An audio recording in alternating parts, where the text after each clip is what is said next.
approuvé, on goûte les Griffons de Pichon-Baron 2019. Alors, les Griffons, c'est un vin qui est un petit peu à part dans l'écurie Pichon, parce qu'il y a un second vin qui existe, appelé les Tourelles de Longueville, et qu'on a bien aimé également. Mais nous, on voulait mettre l'accent un petit peu sur cette seconde étiquette, les Griffons. C'est vraiment un cru à part, avec une personnalité assez singulière, même s'il y a une petite majorité de Merlot dans l'assemblage. Et pourtant, je ne suis pas la plus grande fan du Merlot, mais ce vin-là, il me convainc totalement. On est un peu sur des terroirs similaires à Pichon-Baron. Et du coup, on retrouve un petit peu cette espèce d'élan comme ça, cette fougue dans le vin, avec toujours beaucoup de fraîcheur, une texture assez veloutée, assez suave. On a aussi, évidemment, dans une moindre proportion, mais comme le grand vin, cette espèce comme ça de relance, de tanin assez construit, assez en relief. Et puis, enfin, tout est bien posé, c'est assez puissant, mais jamais dans l'excès, avec beaucoup aussi de suavité, une certaine rondeur. C'est le Super Pauillac.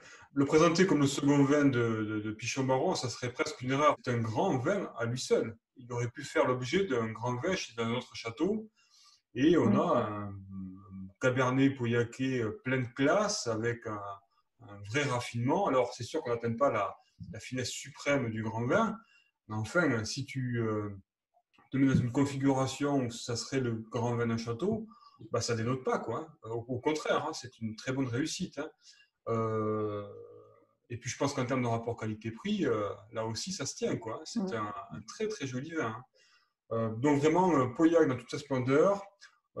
Avec des tanins mûrs, un profil aromatique tout à fait précis sur le cassis comme on aime à Pauillac, et un superbe équilibre. Donc vraiment un très très beau vin, un Griffon chapeau. Il m'impressionne, l'écurie Pichon-Baron.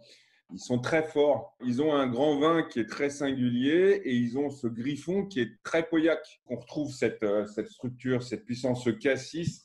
Il a tous les éléments du Pauillac et il laisse la place au grand vin. Donc, je trouve que le positionnement des deux l'un par rapport à l'autre est vraiment super bien fait, quoi. C'est un modèle de marketing. C'est un vin qui a beaucoup de personnalité, mais qui est presque plus typé Pauillac que le premier vin. C'est un modèle de Pauillac. Peut-être un peu prétentieux, mais on sent presque le Havane pointé derrière. Donc, ça doit être un mélange subtil d'élevage aussi, mais on le voit qui est en train d'arriver, on imagine qu'il va super bien évoluer. Il me rappelle presque Pichon-Baron il y a quelques années, dans cette forme un peu austère du Pauillac.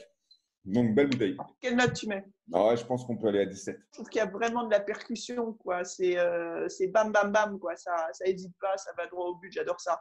Donc, ouais, 17. Ouais, je suis chaud pour la carabine 3 coups aussi, pam, pam, pam. Écoute, il y a du vin, quoi. Il y a du vin, donc c'est de ce schéma second vin, donc ça doit être plus bas, ce qu'il est 17, quoi, clairement. Ouais, chapeau. Bravo Griffon. Hein. Bon, Bien approuvé, hein. Allez, bien complètement. We'll get red hot.